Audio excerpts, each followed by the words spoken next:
everyone. We have a podcast day today with a fantastic guest, one of Tampa-based favorites, if I may, and questionably maybe even like LA, New York. We got a lot to talk about today. So it is my pleasure to introduce Miss BB Arts, also known as Bianca Burrows.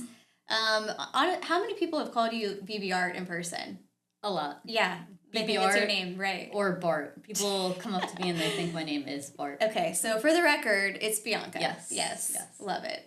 I'm so excited to talk to you today about your artwork, your process, your inspiration, some of the business side.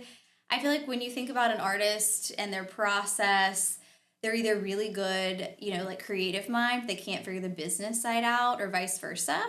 And knowing that you do both really well, I'm super stoked to ask you some questions about it. Yeah, I'm excited to dive in. Okay, good.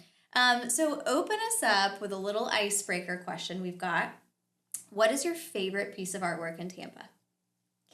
My favorite is probably the flamingo sculpture in the airport. Okay.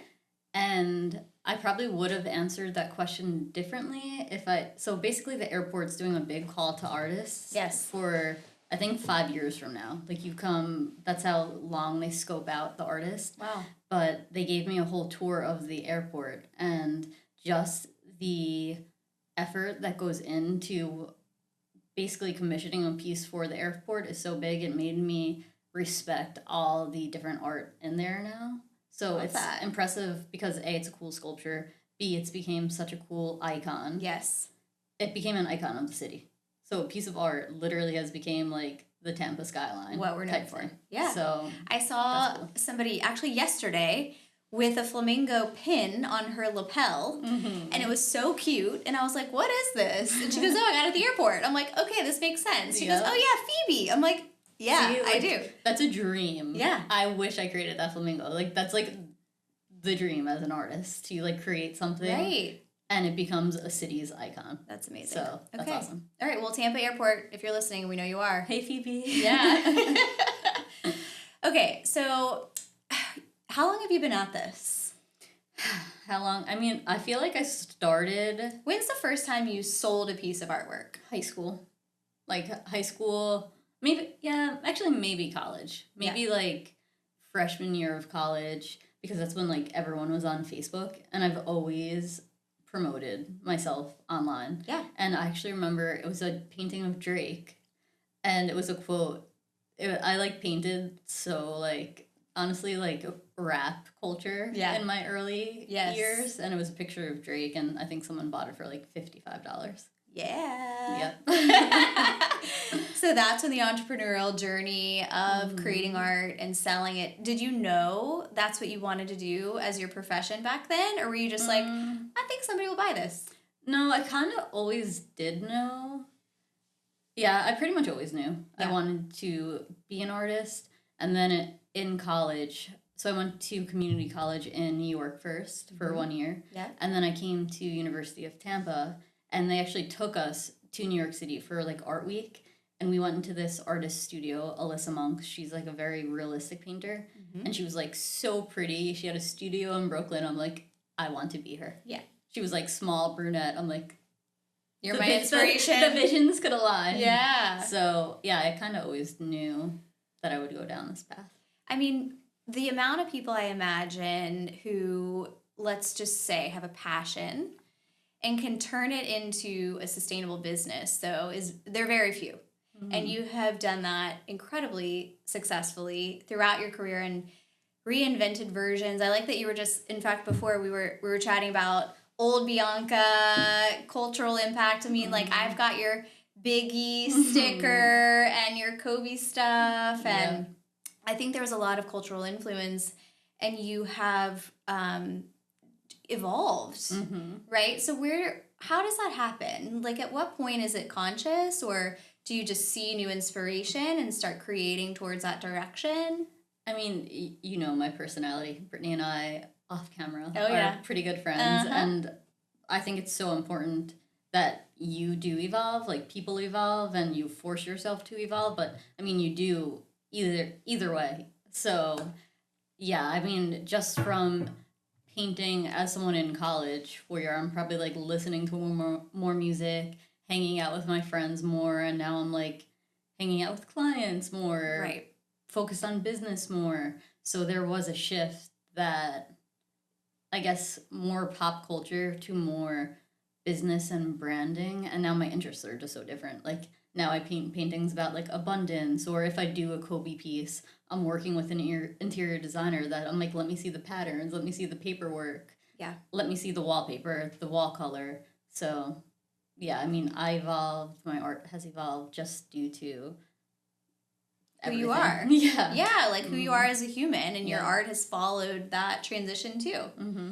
Speaking of evolution, I feel like Tampa has known you as a muralist in some ways. In fact, tell us your favorite mural in the city. My favorite mural in the city. I don't know, I don't know who the artist is, but it's going downtown. I think it's like, I don't know. It's on the side of an apartment building, Yeah. and it's some musician. I don't even. What's your favorite that you've painted though? The Tampa Bay one on Kennedy Boulevard. It's just like that. I get so many different companies and businesses. Someone just reached out. They like represent the city of Tampa in different. What's it called when you go to a place to represent something? Do you know what it's called? You're a representative. Okay, a representative of the city of Tampa Yes. was wrapping something like a sidecar to pitch. Basically, it's to pitch Tampa businesses to come to Tampa Oh, okay. for conventions. Tourism. Yes. Like tourism board. Yes. Okay. And they wanted to wrap the Tampa bus or the Tampa like tent Right. in my mural. That's cool. They didn't reach back out after I told them how much I was gonna charge them. So I'm like, God dang. Good for you. Yeah. But that's like, I think just because the visibility, the colors, it like shows a lot of the icons. That's probably my favorite that I've done. But then you also turn around and present and do pieces that are so custom and curated. I mean, all of your champagne bottles that you're known for. Just like tell us how that came to be, and then I really want to know like the breadth of types of projects. You go from murals to champagne to canvas and in between. Like how? So I think that perfectly represents why I'm good at business. Like the murals are more commercial and with brands and have a lot of eyes on them. The bottles are more of a like affordable, quick option for people to give as thoughtful gifts.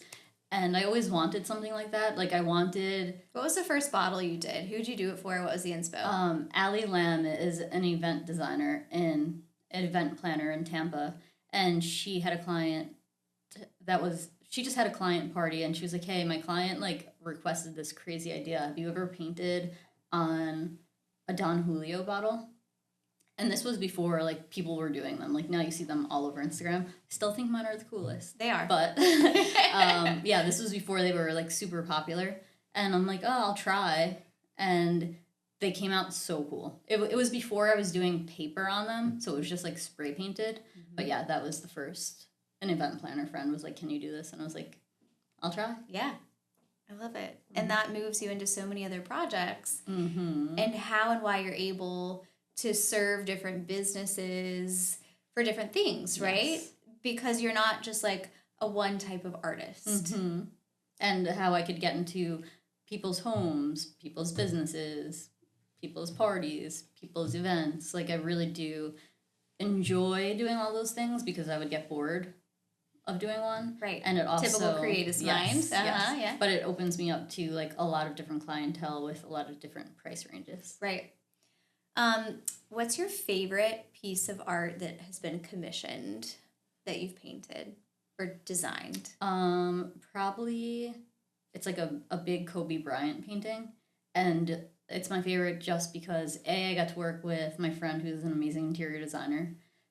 B, it was one of the first paintings that I got to explore hand making paper. So it was like, if you look at the Kobe painting closely, he's made out of wallpaper. So it was like a really cool experimental time that like started to shape my refined bodies of work. Murals are cool, but I wouldn't call them like, I mean, I've refined the process. Yeah. But my paintings on canvas, like I want them to look expensive, and they do. Yeah, love that. Because of that. Well, to that end, how do you decide what projects to say yes to? I mean, we have a process for everything now. It's values. It depends if it's the value has to align. I wouldn't, even if the budget and timeline align and it's something I don't like, I still won't do it. Yeah. But yeah, it's budget, timeline, project. It's pretty much how simple it is. Right. Have you ever gotten any like crazy requests that you had to? Crazy request? Not crazy, just like too many. Like our friend Taylor was just in. She's like, "Oh, can you paint on my jacket?" 10 years ago, I would have loved to paint on a jacket, but now I know like I love Taylor, and that's like I just don't. Nothing is Taylor. It's just not the right project. I don't want to paint on jackets anymore. Yeah. Like it's just Yep. art. Like I could do a lot, and I could make so many things cool, and I have like the confidence and the abilities now. Yes. To do a lot. It's just you can't say yes to everything. So that's kind of it. I love that. I have some other questions just about like authenticity, because I feel like now you look around and there's sort of copies of copies and people out there. I mean, you just mentioned it, right? Like you were kind of the first one painting bottles and creating these custom, like experiential pieces of artwork, right? So how do you come up with original ideas? I mean, do you have a process? Do they find you? So this is why I personally love doing commissions. Because I still have trouble when I'm having an art show and I have to create my own series of work, I still kind of have trouble there, but I just look at everything super creative. So I have a really cool idea for a 2026 art show, and it's like implanted in my head and in my Apple Notes. So it's just kind of like when I just get glimpses of inspiration in my head. Like I'll be in Ybor and I saw chickens the other day. I'm like, oh, that's cool for my 2026 art show. So that's one way. But commissions, clients really guide me to exactly what they want, kind of, and I put my creative spin on it. Yeah. I want to change courses just a second. Okay. Because you said something earlier and I was like, ooh, Facebook. Back in college, that was the first place you sold anything. Even high school, yeah. High school. And I feel like knowing you and knowing your brand, you do a really good job of bringing people into your process. Was that a decision, or how did that process come to be? I think I always just liked doing it. And as I got older, it became more of a decision. Yeah. Because I mean, when you get busier, everything's just more and more of a job. So I saw how great it was, and I think I already built a good following and community, and now I still enjoy it. I just have to make a conscious effort. And you know me, I literally have my tripod with me at all times. All times. I'm always recording. Yes. So I actually just joined a mentorship program. We haven't gotten into the social media aspect of it yet, but I think my content is going to get a lot more... I'm just going to use the word cooler because it's going to be more like authentic. Letting people in. And more well-planned. Yeah. So, yeah. And in order to do that, I know that you constantly have troops of interns and helpers and aspiring artists. At what point did you decide, I need help, and there's got to be a way to do that? The Vitali brothers, they are muralists in St. Pete, and they kind of trained me. I would go along and be like, I will paint with you for free. Yeah. And they would always come with a whole crew. And I I just always was like, Johnny, you are so smart. Work smarter, not harder. Yep. Is like Motto. yes. And yeah, I mean, as soon as I could afford it, even when I couldn't afford it, I'd rather make less money and spend less time on this and move on to the next. So yeah, that was just as soon as I don't know, I don't even know when I did, but as soon as I met someone that I was like, hey, you want to help? Yeah. And then it kind of evolved, and now I have so many people helping. Right. I think it's super interesting because I knowing working with people, sometimes that brings out the best in you too. Do you find you can get ideas just by having other people around like that and working on the team? I wouldn't say ideas helping. Like I wouldn't say they give me ideas, but they create space for me to have ideas. Right. And it's just such a fun vibe. Like whether we're all painting a wall, because it's actually very like meditative and cathartic to be painting a mural. And it's usually a bunch of women. I mean, I have a couple of guys that help me, but it's like we're all like vibing, whether it's in my art studio, and we love art. So everyone like loves art. We're together. I usually buy everyone a team lunch. You get a BB art shirt. Ernesto's somewhere. I want a BB art shirt. I'll come work. Okay. So yeah, it's just, and it makes it more fun for me. Yeah. So it's like a win-win-win-win. Well, you just mentioned something. Your COO, also a dog. Ernie, a part of your process, can be seen in all your social. Have you done any artwork for Ernie or dog inspired? No, but I mean, I did actually. I have the series, the blah blah blah series. It's blah blah blah. I love my dog. Blah blah blah. There was like a whole series of. I remember I was dating someone and all he talked about was Bitcoin, and I was like, if he freaking talks about Bitcoin one more time. So it was like blah blah blah blah blah Bitcoin blah blah blah blah blah, and then it was like blah blah blah blah I love you blah blah blah. So I like softened the Bitcoin blow. I see. But yeah, so that just became a series of like things that I hear a lot or say a lot, and like obviously I talk about Ernesto a million times. Right. So I love my dog. I wanted it to be like more people could relate to. Yeah. Which would look good in this office. It would outside. Look good. It's like all gray and neutral tones. Okay, next time Ernie has to come, now that Walter is here with us too. We'll both have our dogs, our right-hand man. I should have brought Ernst. Yeah, you should have. Next time. Okay. Yeah, okay. Next time. Okay, I have a business question for you. And, you know, as aspiring artists or really just creators out there, there's this idea around, you know, beauty is in the eye of the beholder. Right? And so to that end, you mentioned something earlier, like you threw a price out. They didn't get back to you on the project. It doesn't make the price any less valuable, the project any less valuable. How do you figure out what to charge? I mean, this is such an interesting question around artwork because it could be whatever the buyer is willing to pay, right? And so how do you do that? So I think this is such a hard question for so many artists to answer. Yeah. Like even, I don't know any artist that has a clear answer to this. I feel like Jason Skeldon kind of would, just because he's been like so confident in his prices for like ever. Right. But still, I'm still curious. I don't even know his pricing model. That's just his personality. Sure. But for me, I mean, it's so hard. If murals, I kind of price differently. Bottles are easy because I have like a set cost. Right. It takes me the set amount of time. But even when they start ordering in bulk, it changes. I mean, how do I do it? The murals I price per square foot and design time. Canvas, it's kind of by like size and time invested. Yeah. It's such a hard question to answer. It is super hard. That's why I was like, I gotta know. We have to ask. Yeah, price per square foot, materials, time. It's hard to put a dollar amount on inspiration though.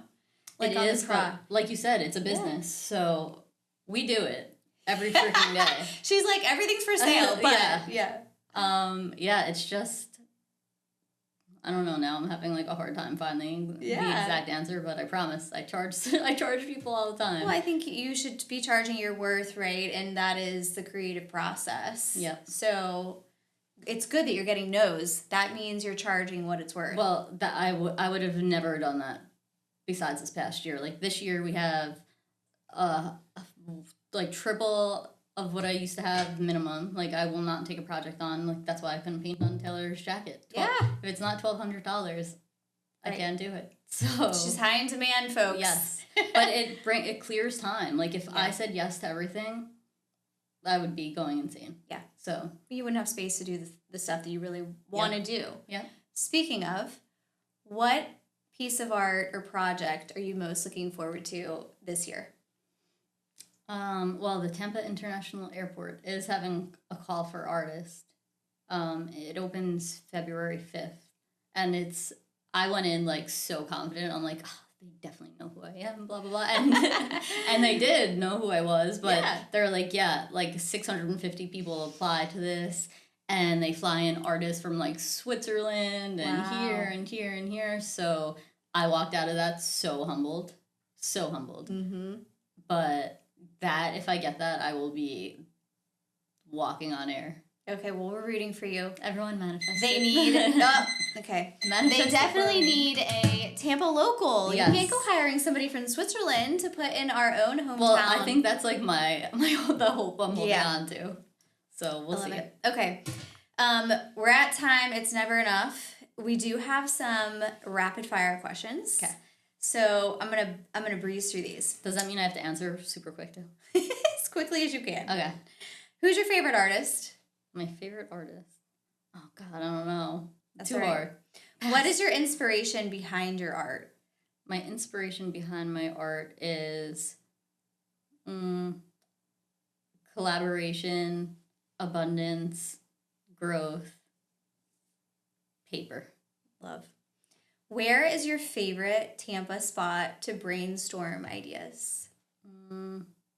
Probably the Lab coffee shop. I knew it. Or my backyard. Anyone you'd love to produce a piece of art for? Some cool brand that's not coming to my mind right now. Definitely like some brand. Got A you. big brand. What's one visual trend you're officially over? Neon signs. Thank you. Louder. Neon signs! What's one piece of advice for those pursuing a career in art? One piece of advice, find a mentor, because why not? And work hard and be nice to people. Your motto. Mm-hmm. I love it. Great way to close the podcast. I love hearing all the insights behind the design, behind the artwork, behind the business. I'm super excited to see your artwork in the Tampa airport. We're just going to say that out loud for you. Yes. Bianca, it's always a pleasure. Yes. Next time we're going to have Ernie on too. Ernie and a glass of wine. Ernie and a glass of wine, yes. I like this. Mm-hmm. I like this. All right. Thank you so much, guys. Make sure you tune in to the next podcast, like and subscribe. Also, don't skip out on our newsletter. You have to subscribe to that. We get all the industry updates and cultural news. See you guys next time.